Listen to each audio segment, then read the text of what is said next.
Folks, this is Dre, Recoveryonedrones, out on another site. Today I'm on what I call a kind of tricky site because I'm flying between two different airports. And that's what my tip is about today, is getting your appropriate link or LANC approval, or in this case, your FAA drone zone approval.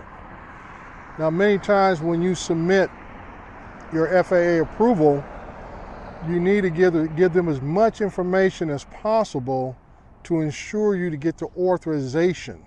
And he emphasized the word authorization because there is a difference between waivers and authorization. A waiver is excusing you from the regular, normal rules and operations of a drone. An authorization is authorizing you to fly in restricted or controlled airspace. That is the difference.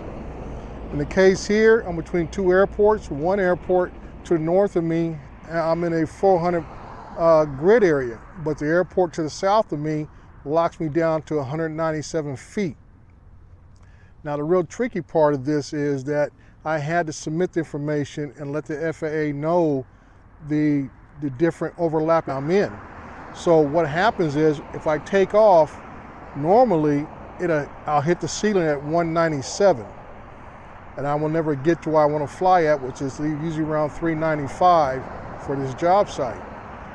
So and another thing is, just because you got approval from the FAA, if you own a DJI or geofence drone, you have to submit that PDF document, that download document they send you, giving you authorization to fly.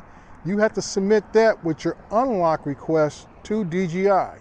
And that's why some folks are very annoyed with geofencing, because with Autel and some other brands like the new Raptor drones out there, they are not geofenced. So all you would need is a hard copy in your possession from the FAA or your LANC approval on your phone to show you are authorized to fly in that area.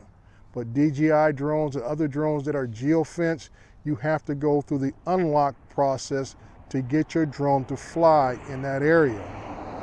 Now, this was the tricky part for me today. I came out here today. Actually, I was out here yesterday, came back today to finish up on some work, and the drone wouldn't go above 197. I'm like, what is going on? I knew in my head that my authorization didn't expire until the end of the month, which is another thing. When you get a lengthy authorization, like I do quite a few times, mine might last 6 months to a year, on average. The FAA will send you a notice email letting you know that your authorization is about to expire within the next 30 days. So it's like a little reminder to have you resubmit your authorization, so you have to go through the same hassles again. But what happened is, when I applied for my unlock, I put yesterday's date as the last date because this job was supposed to end into December. I got renewed in December, so I guess the date, yesterday's date was the last date that my unlock was good. So I come out today and I'm wondering what's going on, and then something told me, let me come out here and then look at my unlock date compared to my FAA authorization date. Two different dates. So I had to learn a lesson myself today. But those are some of the tips I'm trying to tell you, impress upon you guys, is that when you get your authorizations, not a waiver, authorization, either through LANC or through regular FAA drone zone, be mindful of the dates that you put in for. Be mindful of the area that you want to fly in, because everything else outside of that area is a no-fly zone. So you got to make sure you're fairly precise in the area that you want to fly in, because the drone will treat everything else as a no-fly zone.